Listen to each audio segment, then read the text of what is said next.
자, 안녕하세요. 야간 편돌의 에이텔링입니다. 오늘은 그 시청자 한 분의 요청으로 심시티를 공략을 해보도록 할게요. 이게 말이 공략이지 사실 이 심시티라는 게임 자체가 많이 그 뭐라 해야 돼, 좀 자유도가 높은 게임이잖아. 아무래도 GTA 같은 게임이라고나 할까? GTA는 폭력성이 좀 비긴 하지만 아무튼 심시티는 아무래도 기본적으로 좀 자유도가 높은 게임이기 때문에 이거는 공략이라기보다는 사실 기본적인 틀을 잡는 어떤 예시에 불과한 거니까 제 말이 전부 다 답일 수는 없어요. 네, 제 말이 전부 다 답일 수도 없고, 그렇다고 제 말이 다 틀린 것도 아니에요. 사람마다 키우는 도시의 양식이 있고 표준 형식이 있고 자기가 생각하는 정답이 있는 거고, 심지어는 심시티 관련 공식 카페에서도 아직은 그 정확한 RCI의 비율을 알아내질 못했다고 해요. 네, 그거는 아무래도 그 사람의 노하우 따라서 다른 거기 때문에 사람 노하우마다 다른 거기 때문에 정확한 비율이 아직 안 잡혔을 정도로 이 게임은 좀 심오한 게임이에요. 4 때도 그랬고 5 때도 그랬고. 아무튼 시작을 해보도록 하겠습니다. 아무래도 초보자분이 그 이거를 해달라고 요청을 했기 때문에 맵은 좀 아무래도 처음에 하시는 분에 맞게끔 좀 쉬운 맵을 좀 선정을 했어요. 네, 좀 쉬운 맵을 선정을 했고요. 일단 트리니티 그부대 트리니티 KB 곧 맞지? 아무튼 트리니티 곳에 이 클리어 워터라는 도시를 오늘 한번 하루종일 강의 내내 키워보도록 할게요. 옆에 이 트리니티 포인트라든가 이 노위치 힐즈라는 맵도 있긴 한데, 노위치 힐즈 같은 경우에는 자원은 많은데 언덕도 많아요. 이 언덕 많은 맵들이 특히나 초보분들이 하기가 굉장히 어려운 맵들 중에 하나예요. 왜냐면은 일단 언덕이 많아지면은 한정된 공간에서 더 쓸 수 있는 양이 더 안 그래도 적어지기 때문에, 게다가 언덕이 많아지면 변수가 있죠. 이 바람이라든가 물, 그리고 대기오염, 여러가지 요소들이 좀 복잡해지기 때문에 특히나 초보분들 같은 경우는 이렇게 지형이 굴곡이 많거나 혹은 강이 껴있다든가 그런 맵은 좀 일단 피해서 이렇게 평지인 맵을 한번 먼저 시작해보는 것을 추천합니다. 자, 시작해볼까요? 자, 트리니티 포인트에 클리어 워터라는 도시입니다. 자, 일단 좀 땅을 좀 살펴볼게요. 시작에 앞서서 일단 도시를 만드는 데 있어서 가장 중요한 포인트를 몇 개를 좀 일단 잡고 가도록 할게요. 일단 아무래도 거의 대부분의 도시에는 대기오염을 발생시키는 대부분의 건물들이 하나 이상은 무조건 들어가게 돼 있어요. 그 대기오염을 유발시키는 건물들은 아무래도 시민들의 건강에 아주 중요한 영향을 미치기 때문에 최대한 바람의 방향을 생각해서 짓도록 해야 돼요. 네, 바람의 방향을 보는 방법은, 자, 이 오른쪽 맨 밑에 모든 데이터지에 보면 이렇게 바람 모양이 있죠? 자, 볼까요? 눌러보면 바람의 방향이 이쪽으로 불고 있죠? 위쪽으로. 그러면은 대기오염 관련해서 모든 건물들은 최대한 이 바람 방향 쪽으로, 이 위쪽 방향에 지어놔야겠죠? 그리고 최대한 주거지역과 상업지역은 이 바람의 방향의 반대편, 바람이 불어오는 쪽 방향에다 짓는 것이 바람직하겠죠, 아무래도. 그리고 바람을 보셨으면은 이제 대강 구도가 잡힐 거예요. 그러면은 전체적인 맵을 봤을 때 이쪽, 이 도로가 있는 쪽에다가 주거지역과 상업지역을 몰아넣고 위쪽에다가 산업지역을 지었도록 해야겠죠, 아무래도. 예, 겸사겸사해서 마침 RCI 얘기가 나왔겠다. RCI에 관련된 이 지도를 좀 보도록 할까요? 자, 지금 보시면은 위에 주거수요, 상업수요, 산업수요라고 나오죠. 이 주거, 상업, 산업수요는 그 심시티4에서는 RCI라고 해서 레지던스, 그리고 뭐였지? 커머스랑 인더스트리, 주거, 상업, 산업에서 RCI 수요라고 불렀는데, 이 수요 세 가지는 어느 정도 균형을 유지했을 때 진짜 도시가 밸런스 있게 잘 컸다고 말할 수가 있어요. 왜냐면은 자, 이 세 가지의 그 상성에 대해서 알아보자면은, 자, 주거에 사는 사람들은, 심들은 산업지역에 가서 일을 하고요. 산업지역에서 만든 물건은 상업지역으로 배달이 됩니다. 그리고 이 상업지역에 쌓인 물건들은 주거지역에 사는 심들이 물건을 사러 오겠죠. 이 세 가지의 이 삼위일체가 제대로 이루어졌을 때 도시가 밸런스 있게 잘 클 수 있다고 말할 수 있어요. 하지만 이 주거 상업 산업소의 이 정확한 비율, 그러니까 이 면적 차지하는 비율을 정확히 알아내는 사람은 아직 아무도 없다는 거. 이거는 노하우를, 어느 정도 노하우가 가진 사람만이 이거를 제대로 맞을 수 있다고 해요. 세상 말씀을었어요. 아무튼 그렇고요. 그리고 이 RCI 수요를 맞추기에 앞서서 사람이 필요한 게 의식주의듯이 도시에도 필요한 딱 세 가지가 딱 있습니다. 가장 중요한 거. 자, 첫 번째로 전기입니다. 전기는 일단 초반에 풍력발전소로 일단 메꾸는 게 좋고요. 나머지 석탄, 석유, 태양력, 이 원자력, 핵융합 많이 있는데, 대부분 아무래도 초반에 풍력발전소를 쓰다가, 왜냐면 돈이 적게 들거든. 초반에 풍력발전소를 쓰다가 석유발전소 혹은 석탄발전소로 갈아타요.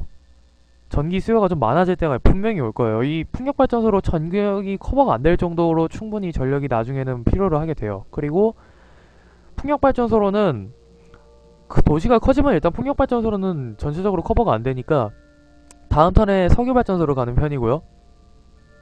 도시에 물이 좀 많다 하면은 원자력 발전소로 가기도 해요. 대신에 원자력 발전소 같은 경우에는 이제 대학에서 그 중성자 원자로랑 여러가지 3세대 원자로, 2세대 원자로까지 연구를 해야지 직접적인 효율을 볼 수 있고, 무엇보다 원자력 발전소는 물을 많이 먹어요. 굉장히 많이 먹어요, 물을. 그래서 원자력 발전소는 저는 추천드리지 않습니다. 원자력 발전소 갈 바에 차라리 저 같은 경우에는 그 컨트롤에서 요구하는 핵융합 발전소로 가는 게 낫다고 생각을 해요. 화력 발전소는 네, 언제부턴가 너프 먹고 좀 쓰레기 소리를 듣는데 가지 마세요, 차라리. 네. 아무튼 가장 중요한 건 초반에는 돈을 낭비하지 않기 위해서 풍력발전소로 간다는 거. 그 다음에는 석유발전소 혹은 석탄발전소. 그 다음에 이제 최강의 극강의 전기력을 요구할 때는 핵융합발전소 하는 게 가장 좋다는 거. 그리고 물 같은 경우에는 자 3개가 있어요. 딱 3개. 더더더더 말고 3개. 이건 좀 걱정할 게 많이 없죠. 초반에는 아무래도 돈이 많이 필요가 없다 보니까 아무래도 급수탑으로 물을 어느 정도 쓰다가 이게 수요가 점점 넘쳐서 급수탑으로 커버가 안 될 때 이제 양수장을 짓는 편이에요. 하수도 마찬가지. 하수도 처음에는 하수 배출관으로 그냥 처리 없이 그냥 완전히 버리는 형식으로 하수 배출관을 쓰다가 돈이 좀 쌓이면 이제 하수 처리장을 짓는 방식으로 가죠. 그리고 여기에 이제 하수 소독장 같은 경우에는 이 하수 처리장과는 다르게 이 둘이 뭔 차이냐면은 컨트롤렛을 쓰고 안 쓰고의 차이도 있지만, 이 하수 처리장 같은 경우에는 지금 보시는 이 물지도 있죠. 이게 지금 지하수 지도인데, 이 하수 처리장 같은 경우에는 기존에 있던 하수를 이 지하수로 만들어서 내보내는 역할을 합니다. 그렇기 때문에 이 하수 처리장을 짓고 어느 정도 시간이 지나다 보면 이 지하수 지도가 파랗게 변하는 것을 볼 수가 있어요. 자, 그래서 여기서 이제 가장 중요한 상성 들어갑니다. 자, 여기 보이시는 이 하수 처리장과 여기 보이시는 이 양수장은 붙여서 짓는 게 좋습니다. 왜냐면은 이 하수 처리장에서 물을 뽑는 거는 지하수잖아요. 이 지하수가 있는 곳에 하수 처리장만 하수 처리장이 아니라 이 양수장만 딸랑 지어놓으면은 여기가 점점 이렇게 하얗게 변하다가 결국엔 물이 고갈돼서 양수장에서 더 이상 물을 퍼올릴 수가 없게 돼요. 그렇다고 양수장을 매번 다른 곳에 지을 수도 없는 거고, 이 물이 차길 기다리는 것도 시간이 엄청 오래 걸리거든요. 그래서 차라리 이 하수 처리장에서 내보내는 지하수를 역으로 양수장에서 퍼올리는 방법을 쓰는 것이 가장 이상적이고 좋습니다. 그러면 좀 의심을 하는 사람이 있을 거예요. 하수 처리장에서 그러면은 물이 내보내는 게 무조건 깨끗하냐? 네, 거의 반백프로가 아니고 한 80-90%는 하수 처리장에서 나오는 물은 깨끗합니다.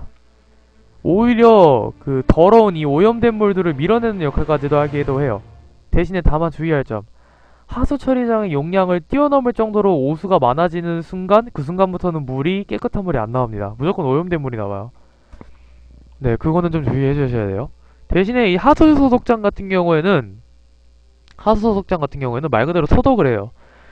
이 오수를 하수소독장에서 처리를 해서 바로 물로 보냅니다. 하수소독장은 바로 물로 보내요. 그러니까 오수를 하수소독장에서 처리를 해서 바로 물을 내뿜는 이 양수장 같은 역할을 하는 거예요. 그러니까 쉽게 말하면 하수처리장과 양수장의 역할을 동시에 하고 있는 거죠. 하수소독장은. 대신에 컨트롤렛을 굉장히 많이 잡아먹어요. 그렇게 효율이 좋지도 않고. 저 같은 경우에는 하수소독장을 웬만하면 짓지 않는데, 이게 그 하수처리장과 양수장의 균형, 밸런스가 안 맞는 경우가 가끔 생겨요. 그럴 때 한두 개씩 한번 지어보곤 합니다. 대신에 이제 이렇게 문화도시, 제가 지금 만들려는 문화도박도시 같은 경우에는 굳이 하수소독장 가지 않아도 하수처리장이랑 양수장만으로도 충분히 커버가 됩니다.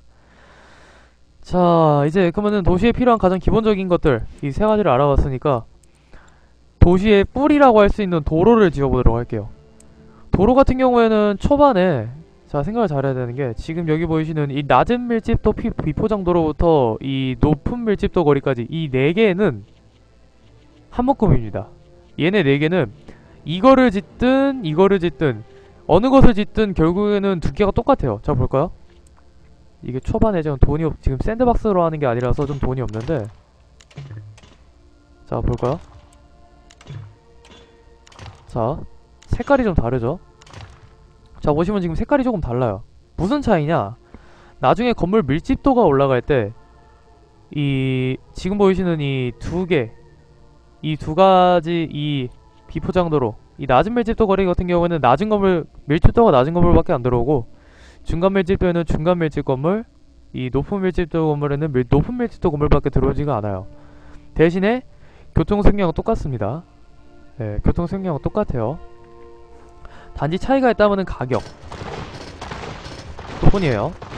그리고 이제 이 옆에 보이는 이 세 가지도, 이 세 개의 중간 밀집도대로, 이 높은 밀집도대로, 전차선로가 있는 높은 밀집도대로, 얘네 세 개도 세트입니다. 지금 보시면은 이 도로 옆에 보시면은 도로 업그레이드라고 R 버튼이 있는데, 이거를 눌러가지고 이걸 업그레이드를 하면은 똑같아졌죠?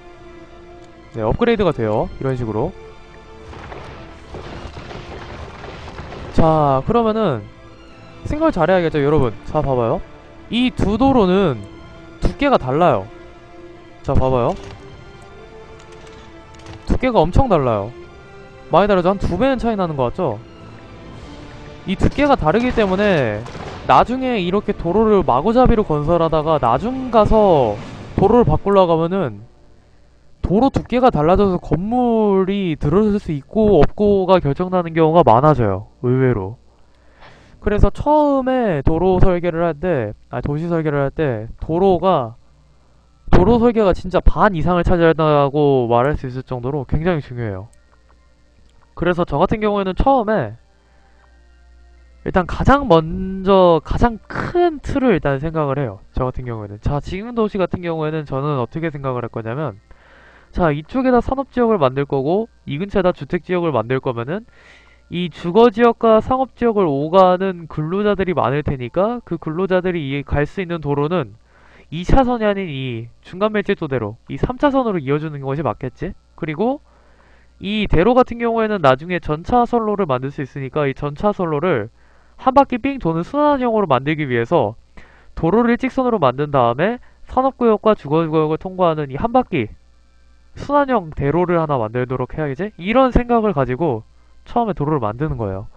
그러면은 처음에 일직선을 하나 만들어야겠죠? 돈이 좀 많이 깨져요, 대신에. 처음에 돈이 많이 깨지기 때문에 생각을 잘하면서 짓도록 해야 돼요. 그리고 아까 전에 순환형 도로를 만든다고 했으니까 여기서 한번 오른쪽으로 빼줘야겠죠? 이쯤 빼주고, 저 같은 경우에는 도로를 좀 특이하게 지어요. 다른 사람들은 이런 식의 도로를 보면 좀 신기하다고 하는데, 자, 여기서 제가 지금 이 공원을 짓는 이유는 이 공원 사이즈랑, 자 보시면은 지금 딱 이 정도 거리, 지금 이 대로변과 이 작은 도로변 사이에는 이 건물, 이 공원 하나 크기가 딱 그 가장 큰 밀집도를 가진 건물이 들어올 수 있는 최소 공간이에요. 이게 그냥 막 건물, 이게 그냥 막 도로를 지어버리면은 이게 나중 가면은 큰 밀집도 건물이 들어서지 않는 문제가 발생하는데, 그거를 미연에 방지하고자 이렇게 하나씩 이렇게 지어가지고 밀집도가 높은 건물이 들어올 수 있도록 수를 쓰는 거죠. 그리고 이렇게 다 쓴 거는 지워주고, 다 쓴 건 지워주고,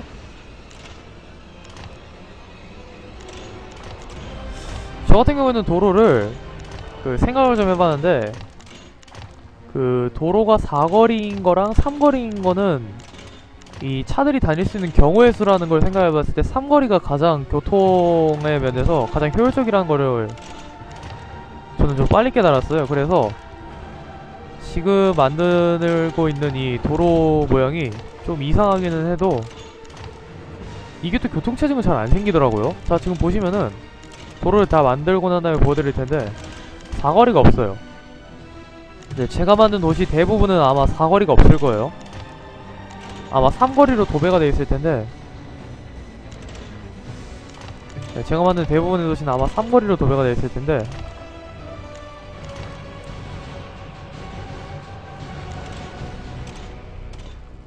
자 그리고 겸사겸사해서 좀 팁을 좀 드리자면, 자 잠시만요. 지금 돈이 조금 부족한데 시간을 살짝 보내면은, 자 도로가 연결되는 순간부터는 돈을 빌릴 수가 있어요.